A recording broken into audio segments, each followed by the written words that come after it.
তাকে যখন ফেরাউন যখন কি ডুবতে যাচ্ছে, তখন মুসা যে তার দলবলকে নিয়ে যাচ্ছে, সেখানে কটা রাস্তা হয়েছিল? কটা? 12টা। এখানে আছে কতটি? 10টা। 12টা রাস্তা দিয়ে নিয়ে চলে যাচ্ছেন। একটা রাস্তা দিয়ে নিয়ে যেতে পারতেন, কিন্তু 12টা রাস্তা দিয়ে নেমে তখনও যদি কি বানু ইসরায়েলের কম আপোষে যদি গণ্ডগোল করে, কি ওই রাস্তা দিয়ে কেনে ধস্তাধস্তি করে, এই জন্য আল্লাহর তরফ থেকে মুসা একটা লাঠি মারলো কি কোথায়? সে লোহিত সাগরে 12টা রাস্তা হলো, 12টা রাস্তা দিয়ে পার করে চলে গেল। বলুন সুবহানাল্লাহ। ফিরাউন যে ওখানে করে ডুবলো, যেই ফিরাউন ডুবার সময়, পার্শ্বে দিয়ে দাও বাবা, পার্শ্বে, ফেরাউন কি ডুবার সময়, সেই সময় মরণের সময় ঈমান আনতে চেয়েছিল। নিমতলার লোককে আমি শুধু জানিয়ে দিতে যাচ্ছি, সুযোগ এসেছে মসজিদের জালসাতে মসজিদের একজন ধারক বাহক হওয়ার, মসজিদের একজন কি মুসাল্লি হওয়ার। বলুন, যখন সে অর্থাৎ কি ফিরাউন যখন ঈমান আনতে চেয়েছিল, ওই লোহিত সাগরে ডুবছে, জল খাচ্ছে, জল পান করছে, তখন সেই সময় আল্লাহ আদেশ করে দিলেন। হাদিসটা তিরমিজিতে বর্ণনা করা হয়েছে। আল্লাহ তাআলা আদেশ করে দিলেন হযরতে জিবরিলকে, যদি ঈমান নিয়ে চলে আসে তাহলে তো আল্লাহ গফুর রহিম তাকে হয়তো কবুলি করে নেবে। সঙ্গে সঙ্গে কি চলে আসলো কি জিবরিল। আর জিবরিল এসে সমুদ্র থেকে সমস্ত কিচাড়, বালু, আবর্জনা, কাদা উঠিয়ে, হাদিসের ইবারত হচ্ছে কি আদুসুহ ফিহে মাখাফাতা আন তুদরিকাহুর রাহমা, রাহু তিরমিজি। একেবারে বালু এবং কাদা উঠিয়ে একবারে ফেরাউনের মুখে, চোখে, মুখে মারতে শুরু করলো, কাদা ঠুসা থেকে শুরু করলো, যাতে সে কি ঈমান আনতে না পারে। বলুন সুবহানাল্লাহ। এই ফেরাউন কি ডুবে গেল কোথায়? লোহিত সাগরে। ৩,৫০০ বছর সেখানে করে পড়ে থাকলো। তার ইতিহাস আপনারা কি জেনে রেখেছেন? তাকে মিশরের পিরামিডে রাখা হয়েছে। ৩,৫০০ বছর সমুদ্রে থাকার পরে বিশ্বের কি প্রত্নতাত্ত্বিকেরা সেখানে করে আলোচনা করে, বিভিন্ন গবেষণা করে, যে লোহিত সাগর থেকে তার ডেড বডিকে উদ্ধার করে সেখানে রেখে দেওয়া হয়েছে। কোনো দিন কি জেনেছেন যেই ফেরাউন, যার অস্তিত্ব, যার অথরিটি সারা মিশরের মাটিতে তথা সারা বিশ্বের মাটিতে, সেই লোকটাকে এখন বেঁচে আছে? কথা বলুন, বেঁচে আছে? কোথায় আছে? মিশরের পিরামিডে। মিশর তো কোনো দিন দেখতে পাবো না। কমসে কম ডিজিটাল দুনিয়াতে আজকে যদি আমি তার স্ক্রিনের উপরে কথা বলি, স্ক্রিনের উপরে যদি আমি যাই, তাহলে নিশ্চয় মিশরের পিরামিড থেকে তার ডেড বডিটাকে দেখতে পাবেন। প্রতিটি মার্চ মাসের 15 তারিখে কিছু ছুঁচোকে, কিছু ইঁদুরকে তার শরীরে চালিয়ে দেওয়া হয়। কেন চালিয়ে দেওয়া হয়? মৃত্যুর মাটির, তার ডেড বডির থেকে কিছু কিছু ভুয়া, কিছু কিছু রুই, কিছু কিছু চুল কি বেরিয়ে আসে, সেগুলোকে খাওয়ার জন্য, কেটে পরিষ্কার করার জন্য, যেমন পার্কে পরিষ্কার করা হয়, সেরকম প্রতি বছরে কি পরিষ্কার করা হয়। এটা মানুষের জন্য একটা নিদর্শন রেখে দেওয়া হয়। যেই মানুষটাকে সারা বিশ্বের মাটিতে নিজেকে খোদা আল্লাহ বলে কি দাবি করেছিল, সেই মানুষটা কি বেঁচে আছে?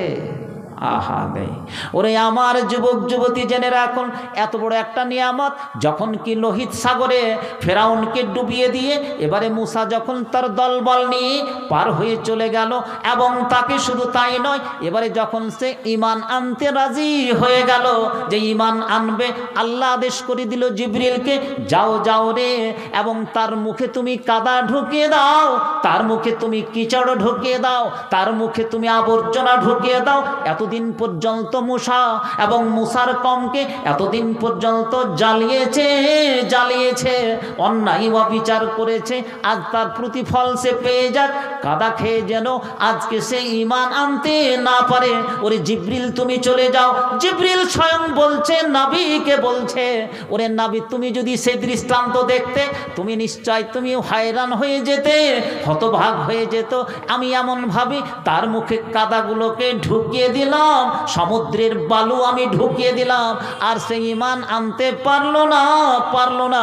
ওরে তুমি যুবক যুবতী জেনে রাখো, তোমার বয়স 30 বছর হয়ে গেল, 40 বছর হয়ে গেছে, 50 বছর হয়ে গেছে। এই বয়সের মধ্যে তুমি পৃথিবীর মাটিতে কতটুকু ভালো কাজ করেছো আর কতটুকু অন্যায় কাজ করেছো, একবার রাতের অন্ধকারে বসে বসে তুমি চিন্তা করো হে, যে আমার জীবন কোথায় চলে গেল, কি করলাম, পৃথিবীতে কি নিয়ে আসলাম, কি রেখে আসলাম, একবার তুমি চিন্তা করে নাও। প্রিয় ভাইরা আমার, এ একটা নিয়ামত যে ফেরাউনের গোলামি থেকে আজকে তাদেরকে বের করে নিয়ে চলে গেল একেবারে গুগল ম্যাপে দেখবেন, পৃথিবীর ম্যাপে সিনাই মরুভূমিতে গিয়ে আশ্রয় নিল হজরতে মুসা তার কওমকে নিয়ে। ওখানে করে গিয়ে বালু আর বালু, তরমুজও নেই, বাঙ্গি নেই, কিচ্ছু নেই। মুসার কম বলছে, এ মুসা তুমি এমন একটা জায়গাতে নিয়ে চলে আসলে মিশরের মাটি থেকে, এখানে তো কিচ্ছু নেই, কি করে কি হবে, আমরা তো জল পান করতে পারবো না, এখানে তো কিছু খেতেও পাবো না। মুসা করলো কি, সেখানে একটা পাহাড় ছিল, সে পাহাড়টার নাম হচ্ছে তুর পাহাড়। কি পাহাড়? কথাগুলো শুনে আমি কোরআনেরই ওয়াজ করছি, কোরআন থেকে। তুর পাহাড়, সেই তুর পাহাড়ে কমের অবস্থা দেখে হজরতে মুসা তার হাতে যে লাঠি ছিল, সে লাঠিখানটা একবার মারাতে 12টা চশমা মানে 12টা ফোয়ারা, 12টা নালা সেখান থেকে বের হয়ে চলে আসলো। বলুন সুবহানাল্লাহ।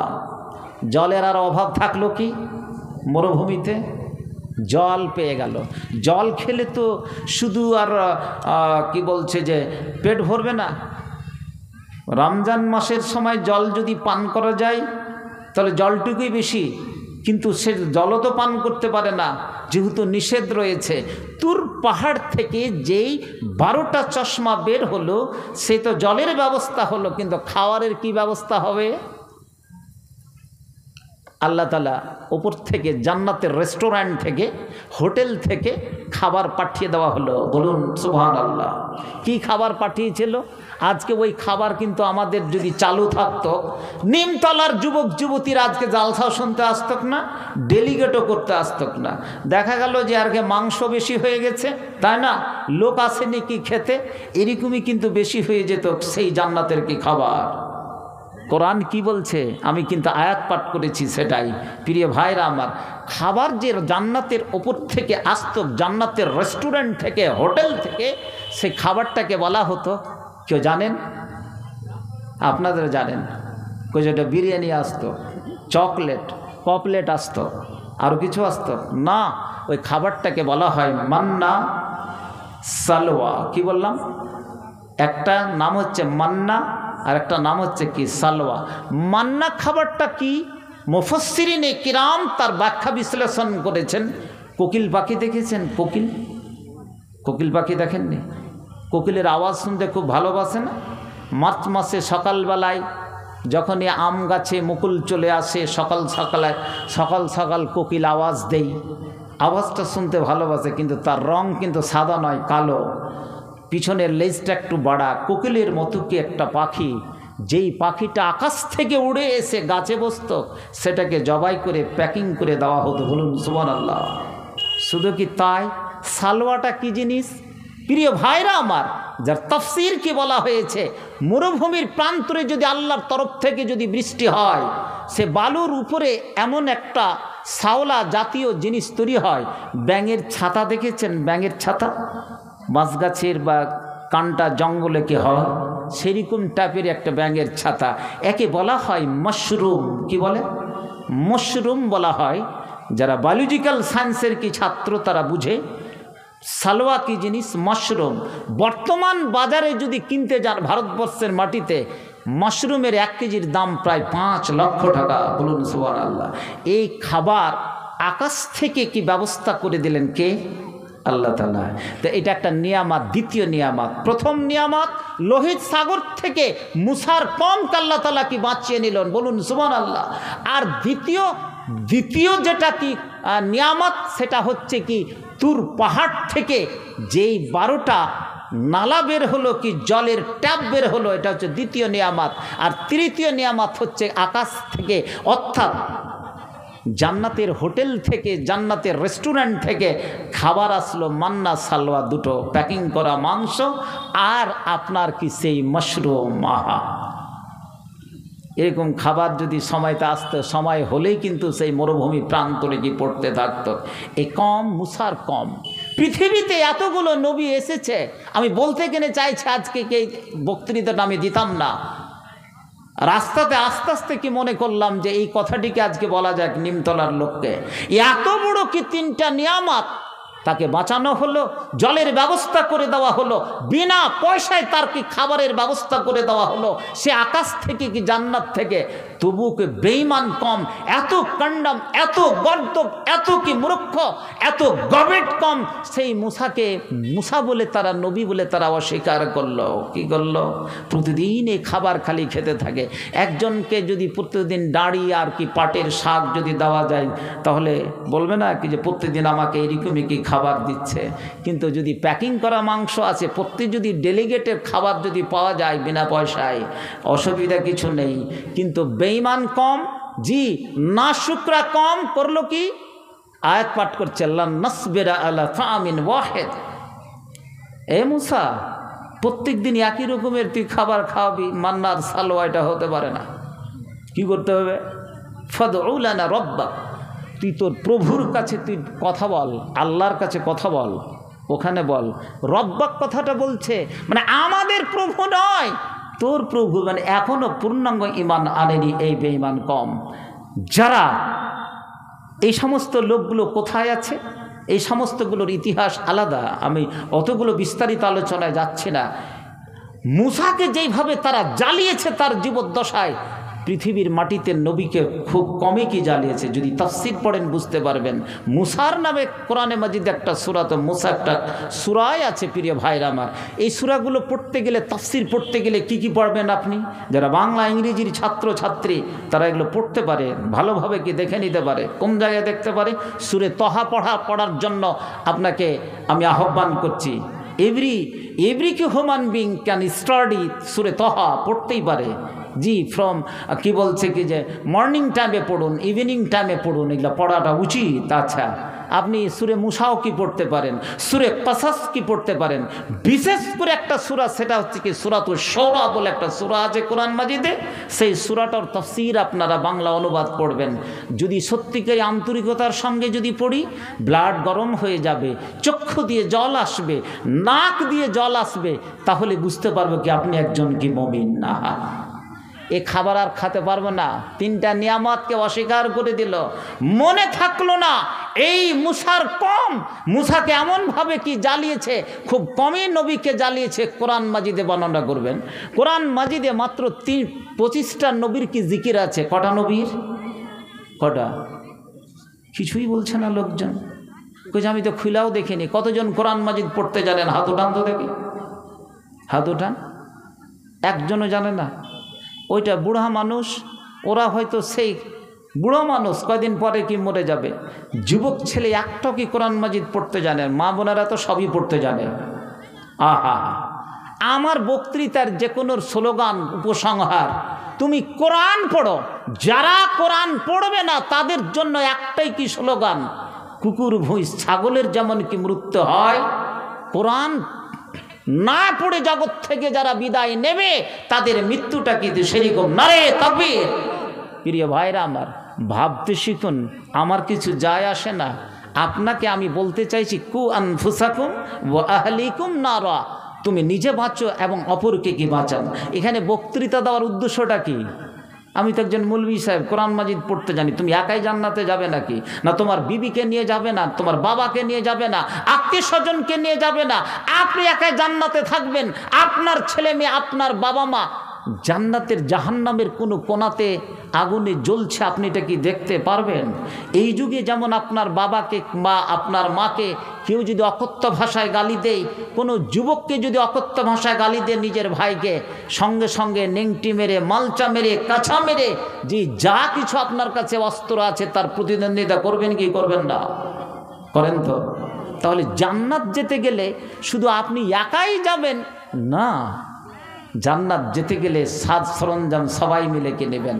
আহা, ওরে আমার যুবক যুবতী জেনে রাখুন, নিমতলার যুবক যুবতীরা জেনে রাখুন, তিনটা নিয়ামত অস্বীকার হয়ে গেল।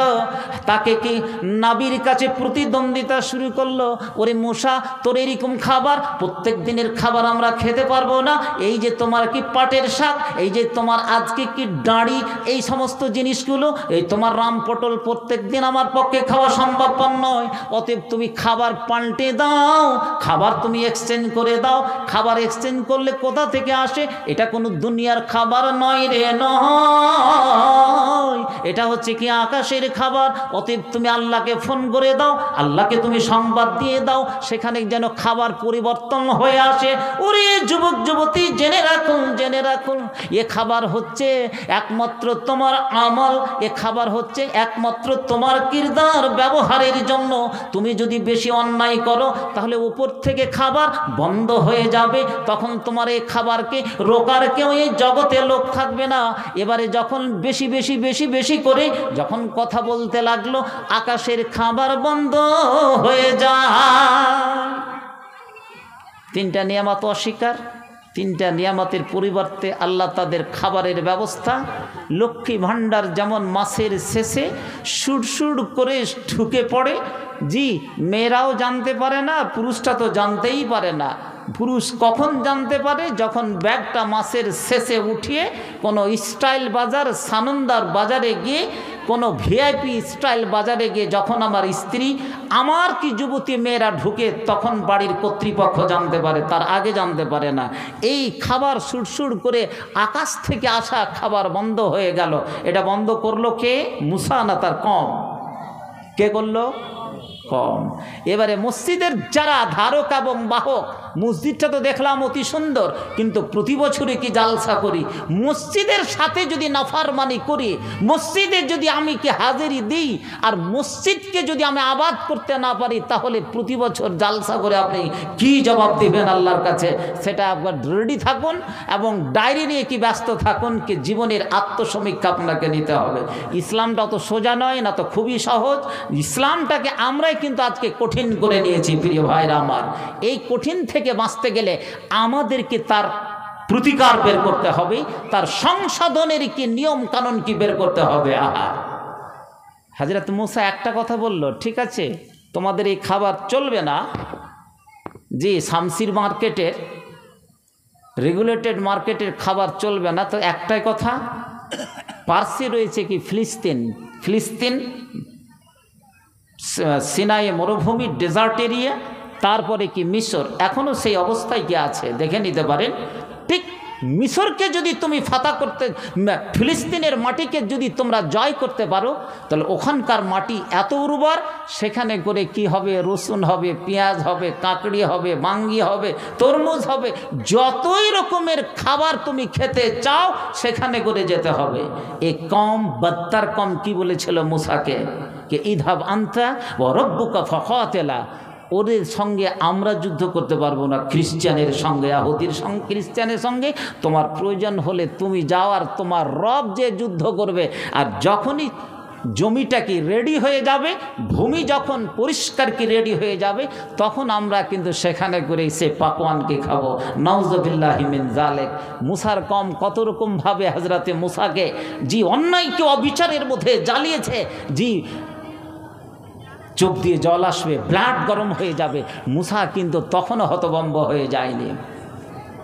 প্রিয় ভাইরা আমার, শুধু কি তাই, একটু কথা তিস্তুর পাহাড়ের মরুভূমির এরিয়ার কয়েকটা কথা বলে আমার বক্তৃতা শেষ করছি। মরুভূমিতে আছে, আল্লাহর আদেশ হয়ে গেল, ও মুসা তুমি 40 দিনে, ওয়াইদা ওয়াদ না মুসা আরবাঈনা লাইলাতান, আমি 40 দিনের জন্য কি মুসাকে ডেকে দিলাম। আল্লাহ তাআলা বলছেন মুসাকে ডাকলো 40 দিনের জন্য, তাকে নবুয়ত কি দেওয়া হবে। আল্লাহ রসুল কত বছর বয়সে নবুয়ত পেয়েছিলেন? নিমতলার লোকেরা বলবে কত বছর বয়সে, কত কিচ্ছু জানে না, বক্তৃতা কাকে কি শোনাবো। 40 বছর বয়সে তিনি কোরআনে মাজিদ পেয়েছিলেন। দেখি কোরআন মাজিদ খানটা, কোরআন মাজিদ খানটা তিনি পেয়েছিলেন 35 বছরে নয়, 39 বছরে নয়, পৌনে 40 নয়, আল্লাহ রসুলের বয়স যখন 40 তখন এইখানটা পেয়েছিলেন। একখানটা পর্বতের কি ভিতরে একটা গুহা, সেই গুহাটার নাম গারে হেরা। ওখান থেকে এত বড় কোরআন মাজিদ তিনি নিয়ে এসেছিলেন হযরতে কি জিবরিল মারফত। ঠিক সেইরকম মুসাকে ডেকেছিলেন কি তুর পাহাড়ে, ও মুসা তুমি 40 দিনের জন্য এখানে চলে এসো, তোমাকে আমি নবুয়ত দান করব। কি নবুয়ত? তাকে এখানটা পুস্তক দেওয়া হয়েছিল হযরতে মুসাকে, যার নাম, সেই পুস্তকখানটার নাম হচ্ছে কি তাওরাত। কি নাম? তাওরাত। আহা, এই তাওরাতকে যখন আনতে গেল 40 দিনের জন্য, কত বেত্তার, কত বেঈমান, কত শয়তান কম, এরা শুরু করলো এতগুলো 3টা নিয়ামত পাওয়া সত্ত্বেও, এত বড় 3টা উপর হাওয়া সত্ত্বেও করলো কি? বাছুরের পুজো শুরু করলো। নাউজুবিল্লাহি মিন যালিক।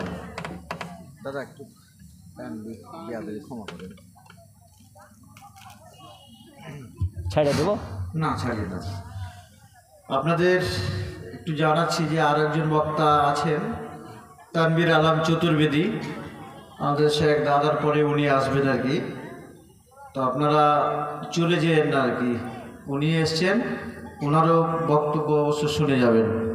জি, খুব ভালো কথা। ইমাম সাহেবের আদেশ, আজকের দিনটা কমসে কম মেনে যায়েন, কারণ এই কটা লোক আপনারা যদি চলে যান এনারাও লজ্জিত হবেন। যিনি কথা বলতে আসবেন আমাদের এই ছাত্রর মতো ছেলে, খুব সুন্দর বক্তৃতা রাখে, উর্দু এবং কি বলছে বাংলাতে, যে ভাষাতেই শিখবে যাবেন, ছোট্ট করে হলেও ভালো বক্তৃতা রাখেন। ভারতবর্ষের বিভিন্ন জায়গায় সে ছেলে বক্তৃতা দিচ্ছে, তানভীর আলম চতুর্বেদী, ওকে শুনে যাবেন। আমরা তো দেশেরই ছেলে, সব দেশে দেশে। আজকে একটা হলো, আজকের জালসাটাতে আমরা একটা পিকনিক করতে এসেছি, বুঝলেন। নিমতলা লোকের কিছু কিছু লোকের সাথে ভালো সম্পর্ক, চলো জালসাটাকে করে দিয়ে আস। অতএব আপনারা যদি ভেগে যান তাহলে শেষ উপসংহারটা ভালো হবে না।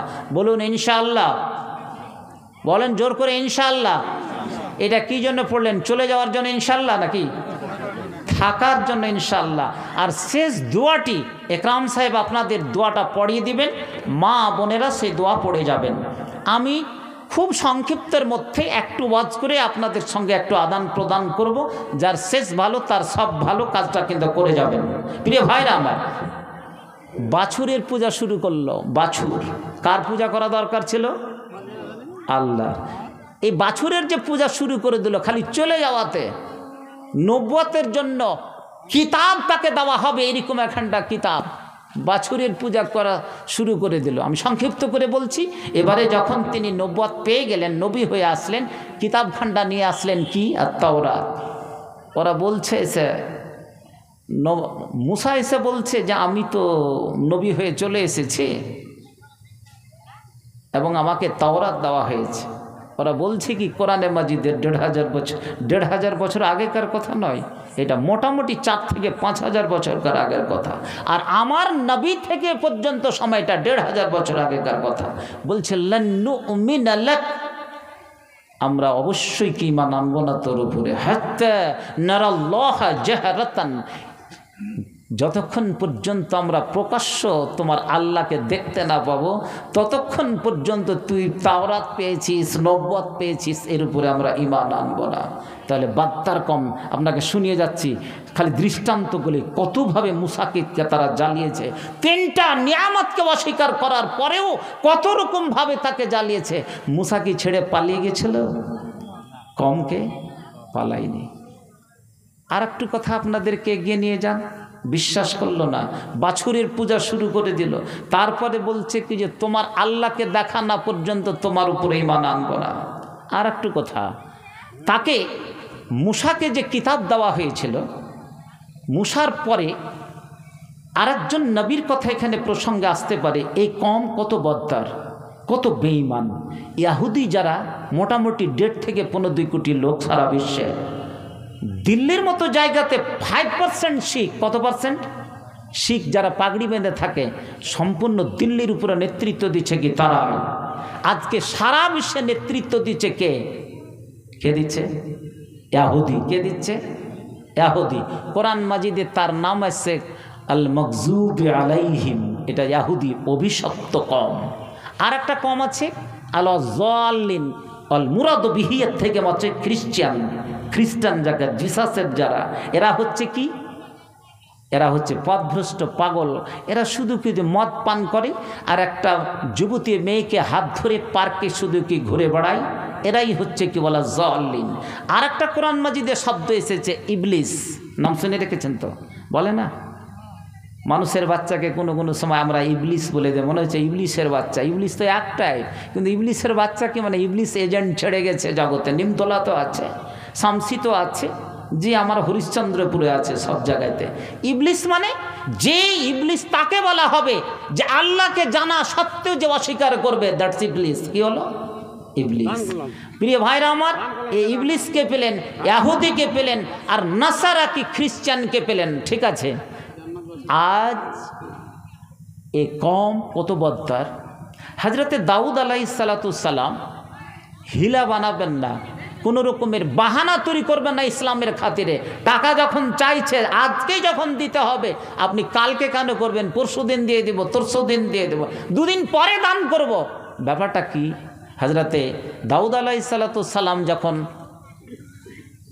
তার পুস্তক জবুর পাঠ করতেন, তখন তার আওয়াজ এত সুন্দর ছিল, লেহানে দাউদি, যে সমুদ্রের মাছগুলো পর্যন্ত এসে তার আওয়াজ শুনত, জবুর শুনত। বলুন সুবহানাল্লাহ। কোন দিন? ইহুদি ধর্মের একটা রীতিনীতি যে শনিবারের দিন তারা ছুটি পালন করবে, সেই দিন কোনো যুদ্ধ করা যাবে না, কোনো কাজ করা যাবে না, সেটা হচ্ছে ছুটির দিন। আর শনিবারের দিন বলেছিল কি যে তোরা মাছ শিকার করবি না সমুদ্রের। তারা যে জবুর শুনছে, তিনি জবুর পাঠ করছেন। অনেক সময় যে কোরআন এত সুন্দর ভাষায় পাঠ করে আমরা সবাই শুনি, হযরতে দাউদ আলাইহিসসালাম জবুর পাঠ করছেন, আর সমস্ত সমুদ্রের মাছ কিনারাতে এসে এসে তার আওয়াজ কি শুনছে। এরা করলো কি? এই ইহুদি বেঈমান শয়তান কম করলো কি?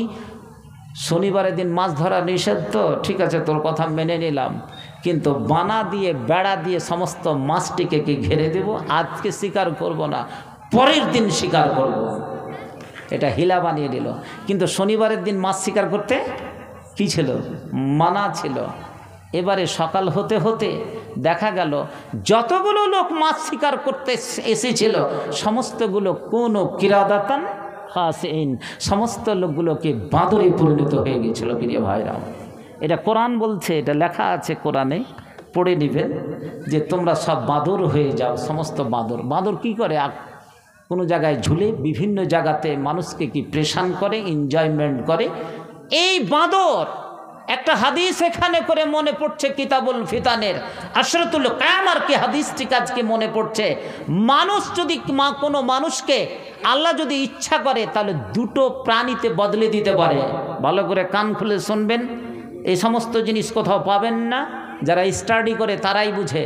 আপনাকে বিড়ালও বানাবে না, কুকুরও বানাবে না, গরু মহিষ ছাগলও বানাবে না। আল্লাহ যদি ইচ্ছা করে, রাত্রে শুয়ে আছেন যুবক যুবতী, আবাল বৃদ্ধা বনিতা, ইচ্ছা করলে সকালে বিছান থেকে দেখবেন আপনাকে হয় শুকুরের বাচ্চা বানিয়েছে শুকুর, আর না হয় বাঁদর বানিয়ে দিয়েছে। এটাই বানাবে। এমন একটা সময় আসবে পাপের মাত্রা যখন মাত্রাতিরিক্ত হয়ে যাবে, অতিরিক্ত যখন হয়ে যাবে, তখন তাকে বাঁদর কিংবা শুকুরে পরিণত করে দেবে। আল্লাহ যেন আমাদেরকে এটা না করে। বলুন সুবহানাল্লাহ। সবাই পড়ুন আল্লাহুম্মা আমিন। কি করে? এটা বানাতে কিন্তু, তৈরি করতে কিন্তু খুব সহজ। আমরা যখন বায়োলজিতে পড়তাম, বায়োসায়েন্সে যখন আমরা কি পড়তাম, বা আমাদের ছেলেমেয়েরা পড়ছে, আমাদের পূর্বপুরুষেরা পড়েছে, যারা যারা স্কুলের ছাত্র এটা জানে কি যে আমাদের পূর্বপুরুষের নাম কি ভাই? বাঁদর না? বিজ্ঞানী চার্লস ডারউইন বলেছিলেন যে আমরা সমস্ত কি বাঁদর থেকে এসেছি। বাঁদরটা দেখতে মানুষের মতোই, মানুষের মতো কি আচরণ করে, কিন্তু এটা ভুল তথ্য তিনি দিয়ে গেছেন। কোরআন বলছে কি যে ভুল তথ্য। কি করে একটা মানুষকে কি বাঁদর বানিয়ে দিতে পারে, কি করে শুকুর বানিয়ে দিতে পারে জানেন? একটা মেয়ের পিছনে 3টা ছেলে ঘোরাঘুরি করে, 3টে ছেলে তার সঙ্গে কি প্রেম করে, শেষ পর্যন্ত ওই মেয়েটা বিয়ের আগে কি গর্ভবতী হয়ে যায়। এবারে মেয়েটা বলছে কি যে অমুক আমার সঙ্গে কি কুকাজ করেছে, কিন্তু দেখা গেল ছেলেটা অস্বীকার করছে কি যে না আমি তার সঙ্গে এগুলো করিনি। আবার মেয়েটা বলছে কি অমুক আছে এখানে করে, তিনটা লোকের ছেলের নাম বলে দিল। এবারে তিনজনের যদি ডিএনএ টেস্ট করা যায় ধরা পড়বে কি পড়বে না? কার বীর্যতে ওই মেয়ের পেটে বাচ্চা হয়েছে, বীর্য এটা কি প্রমাণ করে দিবে ডিএনএ টেস্ট করলে যে কে তার সঙ্গে কি প্রেম ভালোবাসা করেছে, কে তার সঙ্গে কি কপুলেট করেছে। প্রিয় ভাইরা আমার, ঠিক সেই রকম ডিএনএ শুকুর আর বাঁদরের যে ডিএনএ রয়েছে এটা একেবারে কি পাশাপাশি, একেবারে পাশাপাশি। যুক্তি দিয়ে বুঝুন, আপনার পেটে ব্যথা, তার মানে পেটে ডাক্তার বলল আল্ট্রাসাউন্ড করার পরে যে পেটে আলসার হয়ে গেছে। আলসার দ্যাট মিনস এক প্রকারের ঘা। আর কিছুদিন পরে ট্রিটমেন্ট করতে করতে দেখা গেল সেটা ক্যান্সার হয়ে গেছে। মানে আলসারটা, আলসারের ভাই ক্যান্সার, ক্যান্সারের ভাই হচ্ছে আলসার। তার মানে আলসারটা যখন পচে যায় তখন সেটা হয়ে যায় ক্যান্সার। আর ক্যান্সারের কোনো আনসার নেই, আছে? তার মানে তাকে পটল তুলতেই হবে, মরতেই হবে। ঠিক সেই রকমই মানে বাঁদর আর শুকুরের যে ডিএনএ এটা একেবারে কি পাশাপাশি। টেস্ট করলে ইচ্ছা যদি আল্লাহ করে তাহলে ওই ডিএনএটাকে এমনভাবে কি কোন ফায়াকুনের মধ্যে একেবারে বাঁদর আর শুকুরের ডিএনএতে পরিষ্কার অল্পতে একটু পরিবর্তন করে দিতে পারে। ওরে আমার যুবক যুবতী, জেনে রাখুন, তুমি আজকে সুন্দরভাবে বিছানা শুয়ে যাও।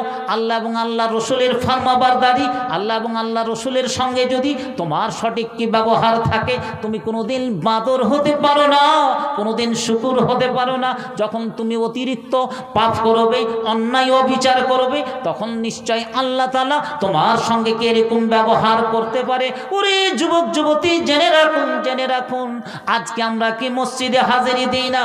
আজকে আমরা অন্যায় কাজে জড়িয়েছি, পাবজি ফায়ারজিতে জড়িয়ে গেছি, তাস জুয়া আজকে লুডুতে জড়িয়ে গেছি, সমস্ত জিনিস কাজকে কি বেকার করে দিয়েছি। ওরে যুবক, তুমি কেন আজকে রাত্রি 2টা পর্যন্ত ঘরের ভিতরে জানলা কপাট বন্ধ করে তুমি অশ্লীল পণ্য ছবি কেন দেখো? হে, আজকে তুমি কোনো মেয়ের পিছনে তুমি সময়গুলো কেন পার্কিংয়ে গিয়ে সমুদ্রের সৈকতে গিয়ে তোমার টাইমগুলোকে আজকে অতিবাহিত করো? এইভাবে পাপের মাত্রা আস্তে আস্তে আস্তে আস্তে যখন একটা পাহাড় হয়ে যায়, যখন একটা হিমালয়ের মতো হয়ে যায়, কাঞ্চনজঙ্ঘা পাহাড়ের মতো হয়ে যায়, তখন তুমি জেনে রাখবে যে এই বান্দাকে, এই বান্দিকে আল্লাহ তাআলা যদি ইচ্ছা করে ডিএনএকে পরিবর্তন করে তোমাকে শুকুর বাঁদর বানিয়ে দিতে পারে। তাহলে আমরা মানুষ হয়ে মরব না বাঁদর শুকুর হয়ে মরব? কি হতে চান? মানুষ হয়ে মরতে চায়। তাহলে মানুষ ইবাদত বান্দেগি করবে মসজিদে, আর শুকুর আর বাঁদর কিন্তু সেখানে করে তাদের স্থান নেই। তার স্থান হলে হতে পারে তার আশেপাশে ঘুরতে পারে, বাঁদর হলে কোনো গাছে ঝুলতে পারে, বাঁদর হলে মসজিদের ছাদে সে লাফালাফি করতে পারে, কিন্তু মসজিদের ভিতরে আসল স্থান হচ্ছে একজন হযরতে কি দোপাইয়া ইনসান।